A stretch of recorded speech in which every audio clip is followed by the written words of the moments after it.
সোমবার দিন বাজারে কিন্তু একটা বড় ধাক্কা আমরা দেখতে চলেছি।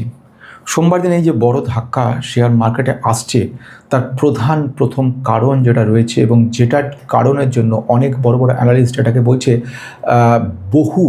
অনেকটা ডাউন হওয়ার সম্ভাবনা রয়ে গেছে, এবং সেটার কারণ হচ্ছে ইউএস ইরানের যে যুদ্ধটা সেটা একটা মারাত্মক পরিস্থিতি নিচ্ছে এবং ওয়ার্ল্ড ওয়ার 3-র দিকে যাচ্ছে বলে মনে করে নেওয়া হচ্ছে।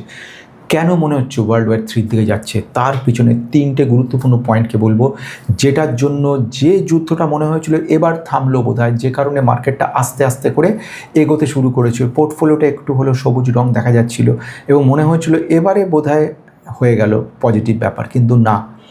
সবচেয়ে বড় কারণ যেটাকে পিছনে ওয়ার্ল্ড ওয়ার 3-র একটা সম্ভাবনা দেখা যাচ্ছে, তার প্রধান কারণ হচ্ছে ইউএস থেকে mister Donald Trump, US president, উনি বলেছেন ইউরেনিয়াম যেটা রয়েছে ইরানের 400 কেজির বেশি পিওর ইউরেনিয়াম, সেটা তৃতীয় কোনো দেশকে দিয়ে দিতে হবে এবং সঙ্গে সঙ্গে এই ধরনের এনশিওর করতে হবে যে নিউক্লিয়ার কোনো ওয়েপন আমরা তৈরি করব না, এবং তাতে ইরান মনে করে নিয়েছে এটা তাদের দেশের সার্বভৌমত্ব খর্ব করার চেষ্টা করা হচ্ছে এবং যার জন্য তারা জান দিতে প্রস্তুত, তারা কোনো মতেই সেটা করবে না। সেকেন্ড পয়েন্ট নিয়ে কথা হচ্ছে ইরানের স্ট্রেট অফ হরমুজকে বলা হয়েছে এমন ব্যাপার, সেখানে ইরান বলছে এটা সম্পূর্ণ আমাদের অধিকারে পড়ে এবং এর দাবিদার আমরা। প্রতিটি জাহাজ যখন এখান দিয়ে যাবে আমাদের অনুমতি নিতে হবে এবং এই কারণের জন্য আমরা একটা টোল ট্যাক্স ধার্য করেছি। আমেরিকা বলছে সম্পূর্ণ উল্টো ঘটনা। আমেরিকা বলছে কিছুতেই নয়, তোমরা টোল ট্যাক্স ধার্য করতে পারো না, এটা কিন্তু সম্পূর্ণ ফ্রি জায়গা এবং এখানে কোনো মতে তুমি চার্জ করতে পারোই না। এইটা নিয়ে দ্বিতীয় একেবারে কনফিউশন চরম জায়গায় পৌঁছেছে। তৃতীয় যে ঘটনাটা বলছে সেটা হচ্ছে ইরান ইউএসের সঙ্গে এগ্রিমেন্টে যেতে চাইছে না। 2015 সালে আপনাদের মনে আছে কি জানি না, একটা এগ্রিমেন্ট করা হয়েছিল। এগ্রিমেন্টটা হচ্ছে JCPOA এগ্রিমেন্ট। এই এগ্রিমেন্টটা কিন্তু হঠাৎ করে মাঝপথে ইউএসএ সম্পূর্ণভাবে এটাকে ব্রিচ অফ কন্ট্রাক্ট বলে ভেঙে দেয় এবং রীতিমতোভাবে একটা রেস্ট্রিকশন লাগিয়ে দেয়, যে কারণের জন্য আজও ইরানের কিন্তু বেশ কিছু রেস্ট্রিকশন রয়ে গেছে। ইরান বলছে আপনাদেরকে এমন ধরনের কথা দিতে হবে, এমন লিখিত, যে গ্রুপই আসুক না কেন, যে দলই আসুক না কেন, আমাদের সঙ্গে এই ট্রিটিটা চিরকালের জন্য থাকবে। আমরা নিউক্লিয়ার ওয়েপন বানাবো, আমরা নিজেদের মতো চলবো, আমাদেরকে সম্পূর্ণ স্বাধীনতা দিতে হবে এবং যে সমস্ত অ্যাকাউন্টগুলো আপনারা ফ্রিজ করে দিয়েছেন ইন্টারন্যাশনালি সবগুলো ছাড়ান দিতে হবে। কিন্তু এখানেই শেষ হয়নি, আসল ঘটনাটা তারপরে শুরু হয়েছে। এই ঘটনাটা শুরু হওয়ার আগে মাঝখানে যে ঘটনা বলো, নতুন থাকলে সাবস্ক্রাইব করে রাখবেন, পুরোনোদের অজস্র লাইক কমেন্ট মুগ্ধ করা আমাকে অসংখ্য ধন্যবাদ প্রত্যেককে, তাদের উৎসাহে কিন্তু আমার পথ চলা। সবচেয়ে ব্যাপার হচ্ছে কি, আজকে এই পরিপ্রেক্ষিতে ভয়ঙ্কর পরিস্থিতি সৃষ্টি হচ্ছে, তার জন্য নিজেদেরকে মানসিকভাবে তৈরি থাকতে হবে। কোন কোন সেক্টর আগামী দিনে অনেকটা পতন ঘটবে বেশ কিছুদিনের মধ্যে, এবং কোন কোন সেক্টর আগামী কিছুদিনের মধ্যে রকেট হতে চলেছে, দুটো বিষয়কে কিন্তু কথা বলবো এবং কিছু স্টককেও কথা বলবো। কিন্তু তার মানে এই নয় ভিডিওটা কিন্তু সম্পূর্ণ এডুকেশনাল, শিক্ষামূলকভাবে কোনো কেনা বা বিক্রি করার কোনো কিন্তু নির্দেশ বা পথ নির্দেশ কোনোটাই দেওয়া হচ্ছে না। এটা সম্পূর্ণভাবেই কিন্তু একটা educational channel. This video only for education purpose, no buy sell recommendation. Before investing please consult yourself or your advisor. Past not guarantee future performances. খুব গুরুত্বপূর্ণ পয়েন্টের দিকে যাবো। তাহলে আজকে সবচেয়ে বড় ঘটনা যেটা, সেটা হচ্ছে ওয়ার্ল্ড ওয়ার 3 হওয়ার পিছনে যে কারণগুলোকে ধরে নেওয়া হচ্ছে একটু পর্যালোচনা করব আমরা। প্রথম ঘটনার দিকে 1 নাম্বার যে পয়েন্টটা লক্ষ্য রাখা হচ্ছে, সেখানে বলছে ইরান কিন্তু একা নয়, ইরান অ্যালিয়েস বলে, অর্থাৎ ইরানের সঙ্গে যে সমস্ত দেশগুলো রয়েছে সেই দেশগুলো একত্র হয়ে গেছে এবং তারা একত্রে এই ধরনের ভয় দেখাচ্ছে যে আমরা কিন্তু অন্য ইউরোপিয়ান কান্ট্রি যেরকম জার্মানি, কিংবা আমরা এখান থেকে ইউকে, কিংবা আদার ইউরোপিয়ান যে ইউনিয়ন রয়েছে, ইউরোপিয়ান যে কান্ট্রিগুলো রয়েছে, তাদের ওপরে কিন্তু ব্যালিস্টিক মিসাইল দিয়ে হামলা করব।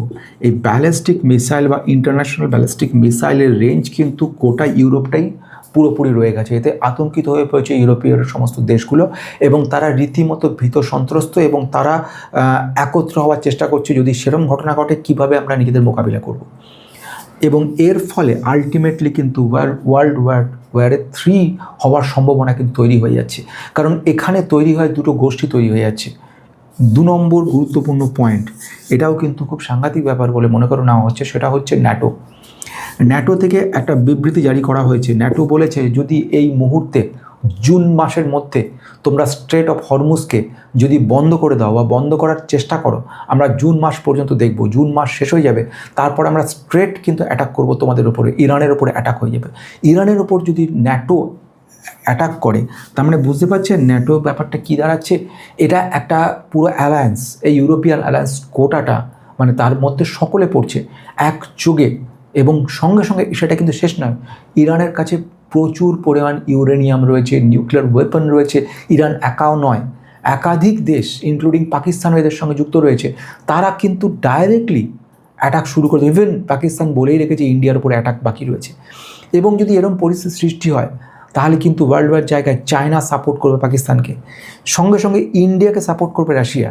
যুদ্ধ একটা মারাত্মক পরিস্থিতি সৃষ্টি হয়ে যাবে এবং যে কোনো সময় দেশ দুর্বল দেশকে ধ্বংস করে অ্যাটাক করে নিয়ে নেবে। কিন্তু আজকের দিনে দাঁড়িয়ে বন্ধুরা, একটা যুদ্ধ যে কত ভয়ঙ্কর ক্ষতি করতে পারে, কতখানি, তার ছোট একটা স্যাম্পল আমরা দেখতে পেয়েছি কিন্তু রাশিয়া ইউক্রেন যুদ্ধের সময়। মনে পড়ছে রাশিয়া ইউক্রেন যুদ্ধের আলটিমেটলি ফসল সারা বিশ্বকে কেমনভাবে দিতে হচ্ছে। একদিকে তেলের ভাণ্ডার, অন্য পক্ষে যুদ্ধ, তাই ক্ষতিগ্রস্ত হওয়া একটা দেশ শেষ হয়ে যাবে, কিন্তু তবুও আজও ইউক্রেন কিন্তু শেষ হয়নি। ইউক্রেনের পেছনে রাশিয়া রয়েছে, ন্যাটো রয়েছে, সব ঠিক আছে, কিন্তু তা সত্ত্বেও এখনও এমন পরিস্থিতি রয়েছে, ছোট দেশ হলেও প্রত্যেকটা দেশের কাছে এমন আধুনিক অস্ত্র রয়ে গেছে যা দিয়ে যে কোনো সময় কিন্তু এরা অনেকটা ক্ষতি করতে অন্য দেশকে, এবং প্রতিপক্ষের কাছে এইটা কিন্তু খুব মুশকিলের জায়গা তৈরি করে দিচ্ছে। তাহলে এইখানে ওয়ার্ল্ড ওয়ারের জায়গা তৈরি হয়ে যাবে, একটা না একটা দলকে কেউ না কেউ গ্রহণ করবে। ন্যাটো এখানে কিন্তু জুন মাস পর্যন্ত অপেক্ষা করবে। এবার আসবো সব থেকে গুরুত্বপূর্ণ পয়েন্টের দিকে, আমাদের ইন্ডিয়ার ক্ষেত্রে কি কি ইম্প্যাক্ট পড়তে চলেছে।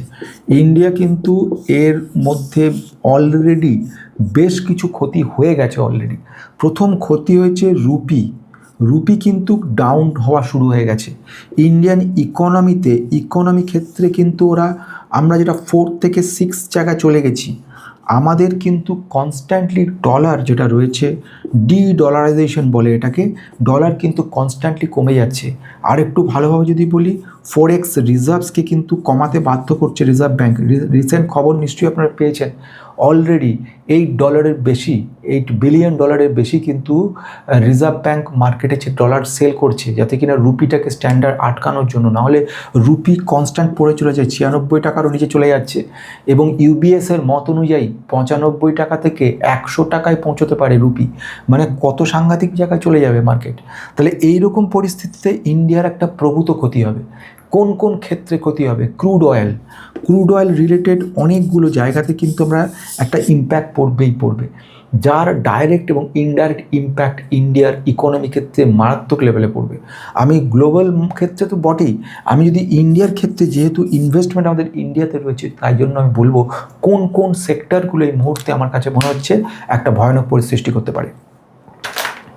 আমি যে কথাটা বলতে চাই সেটা খুব মনোযোগ দিয়ে শোনার চেষ্টা করবে। প্রথম ঘটনা হচ্ছে, সেক্টরগুলোকে আমি বলছি এই মুহূর্তে বা আগামী কিছু দিনের মধ্যে, হয়তো সোমবার দিনে যুদ্ধ হবে না, সোমবার দিনের মধ্যে টেম্পোরারি একটা জায়গা তৈরি হবে, কিন্তু পার্মানেন্ট জায়গা যদি বলি, পার্মানেন্ট সিচুয়েশনগুলি কোনো না কোনো দিন, হয়তো 2 মাস পরে কিংবা 3 মাস পরে এই জায়গাটা আসবে।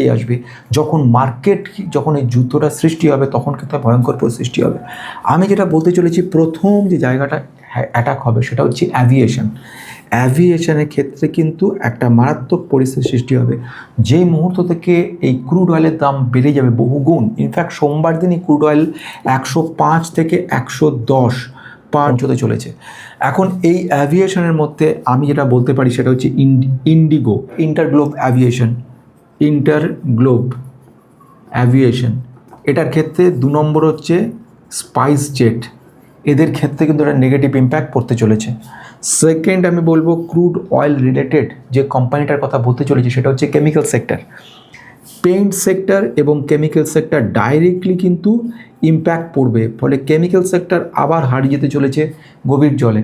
কেমিক্যাল সেক্টর আবার ফিরে যাবে সেই পুরনো জায়গায়, আরও অনেকটা নিচে নেমে যাবে। পেইন্ট সেক্টর তো আমরা দেখতেই পেয়েছি, এশিয়ান পেইন্টস পুরো শেষ বলতে কোম্পানি উঠছে না, কিন্তু মার্কেটে যে প্রফিটগুলো ছিল সেগুলো সব শেষ হয়ে গেছে, বার্জার পেইন্ট সবগুলো। তার মানে এই ক্ষেত্রে এবং কেমিক্যাল সেক্টর দুটোর ক্ষেত্রে কিন্তু ইম্প্যাক্ট পড়ছে, এবং যে কোনো নয়, এটা আমি বলতে পারি যে কোনো নয়, কিন্তু এই মুহূর্তে দুটো কোম্পানির কথা আমি বলতে পারি যে কোম্পানিগুলো এই মুহূর্তে, একটাকে আমি বলতে পারি এশিয়ান পেইন্টস এশিয়ান পেইন্টসে আরও অনেকটা কারেকশন হওয়ার সম্ভাবনা রয়েছে। এবং সেকেন্ড আমি যেটা বলতে পারি, পিডিলাইট ইন্ডাস্ট্রিজ ক্ষেত্রে ইম্প্যাক্ট পড়বে, কিন্তু তার মানে কি বাকিরা পড়বে না? দীপক নাইট্রাইট পড়তে পারে না, কিংবা এসআরএফ পড়তে পারে না? তো এই অবশ্যই পড়তে পারে, কিন্তু এই দুটোর ক্ষেত্রে ডাইরেক্টলি ইম্প্যাক্ট পড়তে চলেছে। তৃতীয় যে আমি সেক্টরটার কথার মধ্যে চলে যাব, এই সেক্টরটাও কিন্তু ইম্প্যাক্ট পড়বে। সেটা কোন সেক্টর? সেই সেক্টরটা হচ্ছে অটো সেক্টরের মধ্যে। অটো সেক্টরের মধ্যে কিন্তু এর একটা ইম্প্যাক্ট পড়বেই, এবং সেটা আমরা দেখতে পাচ্ছি, কারণ অটো সেক্টরের এই মুহূর্তে যে মুহূর্তে ইনফ্লেশন বাড়ছে, ফুয়েল ইনফ্লেশন যখনই বাড়ছে, সঙ্গে সঙ্গে কিন্তু আমরা দেখতে পারবো র মেটেরিয়াল যেগুলো বাইরে থেকে নিয়ে আসা হচ্ছে সেগুলোতে একটা ইম্প্যাক্ট পড়বে। ফলে এই মুহূর্তে যে কোম্পানিটাকে আমি মনে করছি যে ইম্প্যাক্ট পড়তে পারে সবচেয়ে বেশি, সেটা হচ্ছে মারুতি কোম্পানিটাই কিন্তু ইম্প্যাক্ট পড়বে। প্রচুর র মেটেরিয়াল বাইরে থেকে আসছে, এবং দ্বিতীয়ত এগুলো ডাইরেক্ট ইনডাইরেক্টলি ওয়েতে কিন্তু এদের একটা ইনফ্লেশন একটা ঝামেলা রয়েছে। এবং সেকেন্ড ওয়ান আমি যদি বলি, টাটা মোটরসেও কিন্তু এই এক ব্যাপার আমি দেখতে পাচ্ছি। বোঝা গেছে? এবার আসবো পরের সেক্টরটার দিকে, যে সেক্টরটাকে আমি মনে করছি ইম্প্যাক্ট পড়তে পারে এর সঙ্গে সঙ্গে, এবং সেটা হচ্ছে fast moving consumer good sector, FMCG সেক্টরের মধ্যে। এবং ক্ষেত্রে সেখানেও কিন্তু আমরা দেখতে পারবো এর মধ্যে ফাস্ট মুভিং কনজিউমার গুড সেক্টরের মধ্যে হিন্দুস্তান ইউনিলিভার লিমিটেড, আর একটা কোম্পানির কথা বলতে পারি ডাবর। এরা হচ্ছে ডাইরেক্টলি ইম্প্যাক্ট পড়ার অবস্থায় রয়েছে। প্রচুর পরিমাণে এক্সপোর্ট করা হয়, এবং যে সমস্ত র মেটেরিয়াল কস্টগুলো নেওয়া হয় বা ইনফ্লেশন বেশি থাকার কারণের জন্য জিনিসপত্রের দাম বাড়বে, এবং যার ফলে রুরাল প্রত্যন্ত যে সমস্ত অঞ্চল, রুরাল এবং রুরালে ম্যাক্সিমাম যে ডিমান্ডটা ছিল সেটা কমে যাবে জিনিসের দাম বাড়ার জন্য। ফলে এই দুটো কোম্পানি এবং ছোট বড় অনেক কোম্পানির ক্ষেত্রে ফাস্ট মুভিং কনজিউমার সেক্টরের কম বেশি অনেক কোম্পানির ক্ষেত্রে কিন্তু একটা নেগেটিভ ইম্প্যাক্ট দেখতে পারবো। পজিটিভ সাইডের কথা, অর্থাৎ যেসব সেক্টরগুলো ইম্প্যাক্ট পড়বে পজিটিভ, মানে যেগুলো উইল রাইজ, যেগুলো করতে চলেছে, আজ হোক কাল হোক, কিছুদিনের মধ্যে হোক বা মাস কয়েকের মধ্যে হোক, যেগুলোর একটা ইম্প্যাক্ট দেখতে পারবেন, সেটা হচ্ছে ডিফেন্স সেক্টর। ডিফেন্সে কিন্তু একটা বড় ইম্প্যাক্ট পড়বে। যখনই যুদ্ধ বিগ্রহ বা এই ধরনের ঘটনাগুলো শুরু হয়, সঙ্গে সঙ্গে কিন্তু ইম্প্যাক্ট পড়ে, সেটা হচ্ছে ডিফেন্স সেক্টর। ডিফেন্স সেক্টরের ডিমান্ড আরও বাড়বে, এই জায়গাটার যুদ্ধাস্ত্র তৈরির ব্যাপার শুরু হয়ে যাবে। এবং আমি যে কোম্পানিটার কথা বলছি এই মুহূর্তে, যে কোম্পানিটা মনে হচ্ছে এই মুহূর্তে আমার যে কোম্পানিটার পজিটিভনেস রয়েছে ডিফেন্স সেক্টরের মধ্যে, এক নম্বর কোম্পানির কথা বলবো হিন্দুস্তান অ্যারোনটিক লিমিটেড। এছাড়া রয়েছে Bharat electronic limited, Bharat dynamic limited, data pattern, এইগুলো সবই কিন্তু পড়ে যাবে আমাদের ডিফেন্স সেক্টরের মধ্যে। এছাড়া কি আর কোনো কোম্পানি নেই? আরও অজস্র কোম্পানি রয়েছে, কিন্তু আমি এগুলোকে প্রাইমারি জায়গা বলে মনে করে নিচ্ছি। সেকেন্ড সেক্টর যেটা এক্ষেত্রে আমি মনে করছি যে ইমপ্রুভমেন্ট করতে পারে, সেটা হচ্ছে গোল্ড সেক্টর।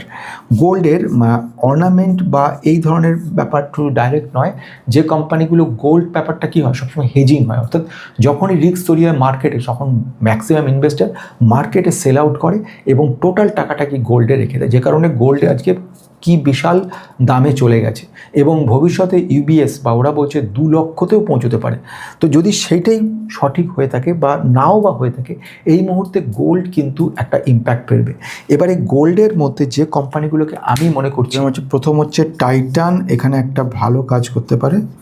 আর সেকেন্ড ওয়ান আমি যেটা মনে করছি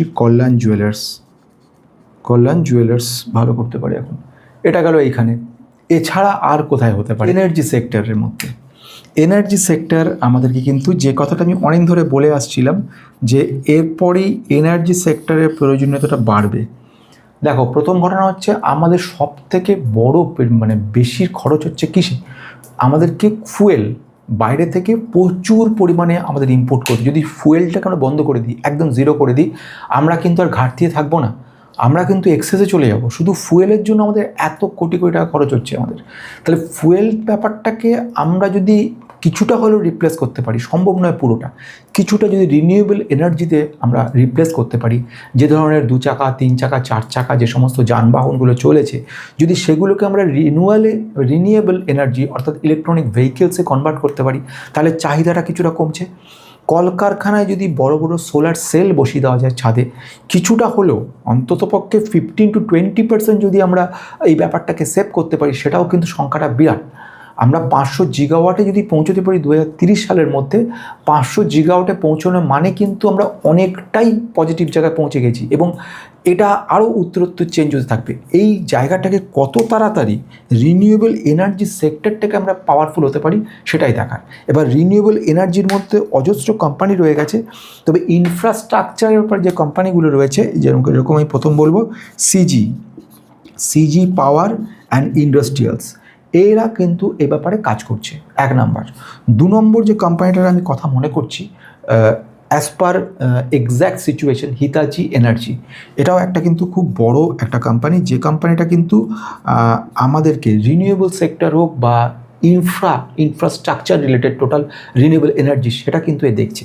আর তৃতীয় কোম্পানি যদি কথা বলি সেটা হচ্ছে ট্রান্সফরমার অ্যান্ড রেকটিফায়ার। এই ট্রান্সফরমার রেকটিফায়ার নিয়ে আগে বলেছি, ইচ্ছা থাকলে ভিডিও দেখে নিতে পারো, সেখানে আমি ডিটেলস বুঝিয়েছি। এই মুহূর্তে যেটা বলা দরকার, এই ছাড়া আরও কোম্পানি আছে, কিন্তু এই মুহূর্তে 3টে কোম্পানি আমি মনে করছি ডাইরেক্টলি ইম্প্যাক্ট ফেলবে। আচ্ছা, আর একটা সেক্টর বলবো, সেই সেক্টরটা কিছুটা হলেও পজিটিভনেস রাখছে, যেরকম আপস্ট্রিম অয়েল যে ব্যাপারটা রয়েছে, অয়েল এবং গ্যাস, সেটা হচ্ছে কি এরা বাইরে থেকে না ইন্টারনালি কাজগুলোকে প্রসেসিং করে এক্সপোর্ট করছে। এই জায়গাটা কিন্তু পজিটিভ জায়গা আসবে এবং অন্য দেশে যে রিজার্ভস আমাদের রয়েছে সেটাকে আমরা প্রসেস করে দিচ্ছি, এক্সপোর্ট করছি দামে। তাহলে সেটার জন্য আমি মনে করতে পারি ONGC company, oil and natural gas corporation limited, বা অয়েল যে কোম্পানিটা রয়েছে অয়েল ইন্ডিয়া, সেই কোম্পানিটা, এই কোম্পানিগুলোর কিন্তু একটা পজিটিভ জায়গা দেখাতে পারছে। তাহলে আজকের ভিডিওর দিকে শেষ অংশে পৌঁছতে চলেছি, সেটা হচ্ছে যে অবস্থা আসছে আগামী দিনে, একটা ওয়ার্ল্ড ওয়াইড দিকে কিন্তু ট্রেন্ড নিয়ে যাচ্ছে। মার্কেটে একটা বিরাট পতন হওয়ার সম্ভাবনাটা আস্তে আস্তে বাড়ছে এবং অনেকে বলছে 2027 সাল মানেই হচ্ছে ভয়ানক পরিস্থিতি। আমি একবারও না করছি না সেই পরিস্থিতি হতে পারে না বলে, বরঞ্চ আমি এই কথাটা বলতে পারি যে পরিস্থিতি হলেও গোটা মার্কেটটা কিন্তু ধ্বংস হচ্ছে না। মার্কেটে একটা সেক্টর কিছু অংশ শেষ হয়ে যাবে, টেম্পোরারি বা নট পার্মানেন্ট, কিন্তু একটা অংশের আবার বিরাট উন্নতি হবে। পোর্টফোলিওর যে অংশগুলোতে এই সব সেক্টরগুলো রয়েছে সেগুলো ইমপ্রুভ করবে, অপরপক্ষে এইগুলোর ক্ষেত্রে অনেকটা একটা ডেফিসিয়েন্সি তৈরি হবে। আজকে শেষ করতে চলেছি এই এক্সপেকটেশন নিয়ে, যুদ্ধ কোনোদিনই কোনো দেশ এবং পৃথিবীর পক্ষে ভালো নয়। শুধু রাশিয়া এবং ইউক্রেনে যে যুদ্ধ হচ্ছে তার ইম্প্যাক্ট আমাদের ভারতে পড়ছে, কত দূরে পাকিস্তানের সঙ্গে যদি আফগানিস্তানে যুদ্ধ হচ্ছে তার ইম্প্যাক্ট আমাদের এখানে পড়ছে, শ্রীলঙ্কায় কী পরিস্থিতি তার ইম্প্যাক্ট আমাদের, সারা বিশ্ব এখন বিশ্বায়নের সৃষ্টি হয়েছে, সারা বিশ্ব কোনো একটা অংশ নেই, সব অংশ মিলিয়ে কাজ হচ্ছে। সুতরাং যখন একটা কোভিড হয়েছিল তার যে ইম্প্যাক্ট সারা বিশ্বে পড়েছে। তাহলে এই যে ব্যাপারগুলোর কথার অর্থ হচ্ছে যুদ্ধ কোনো দিনই কিন্তু সলিউশন নয়। তাই আমি এই এক্সপেকটেশন শেষ করব যে যুদ্ধ দিয়ে কিন্তু শেষ হবে না, পজিটিভনেস নিয়ে শেষ হবে।